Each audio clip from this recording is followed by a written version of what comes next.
Hi everyone, it's Julia, Brenda's youngest daughter.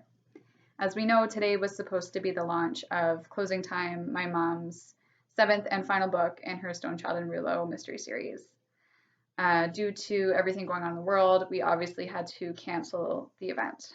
Um, so my mom had asked me a little while back if I would do her introduction for this one, and I was really excited about it. So I thought, since I can't be there in person, with all of you, that I would just record it and share it with you this way.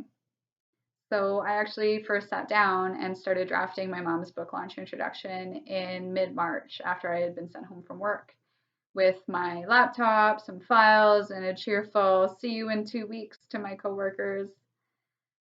It was an uncertain but optimistic time. I wrote this heartfelt welcome, saying how genuinely good it was to see everyone together under one roof after 2 long weeks of isolation.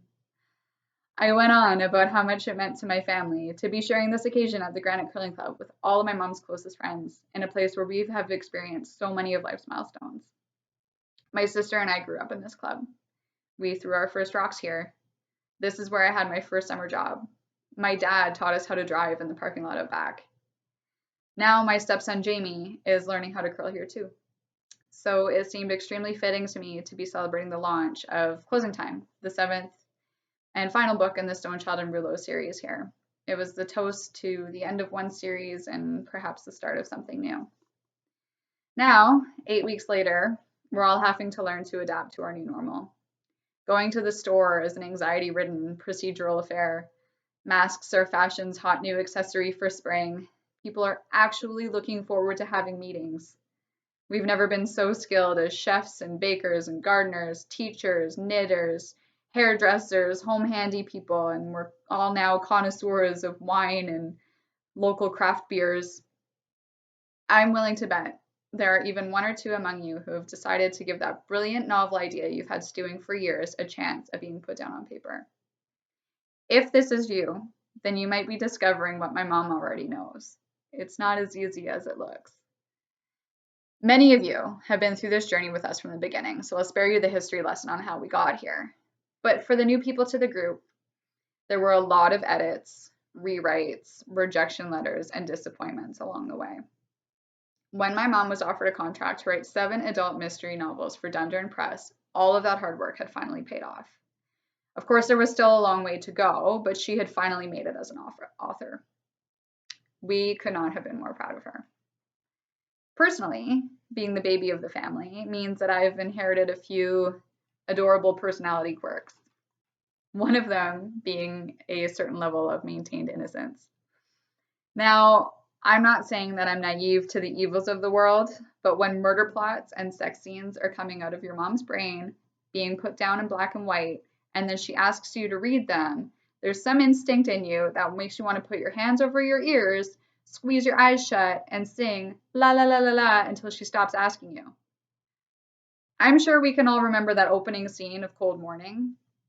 I don't know how anybody could ever forget that.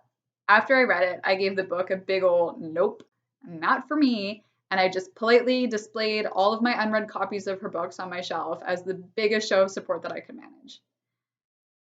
I can only imagine how much this bothered my mom. She's always been our biggest cheerleader in whatever we've chosen to pursue, and yet I couldn't get over myself for long enough to read the books that she's poured her heart and soul into for the last decade. So I guess maybe selfish is also on the list of adorable personality quirks. For years, my mom would occasionally drop a casual, "So, have you read my books yet?" into our conversations, which I would give an awkward list of excuses why I hadn't, and then she would give me a disappointed frown. So finally, last summer, I decided that I had been acting like a terrible daughter for long enough, and I opened my copy of Cold Morning, carefully skipped past the prologue, and I started to read.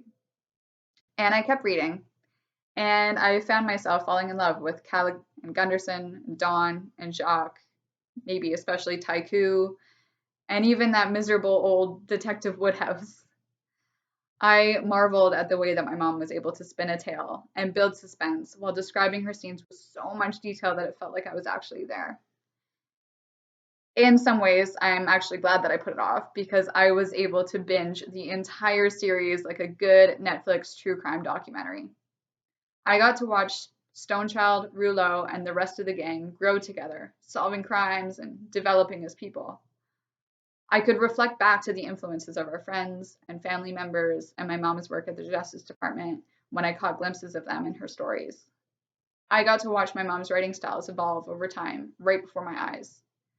As soon as I was done one book, I just picked up the next one and kept on going without even missing a beat.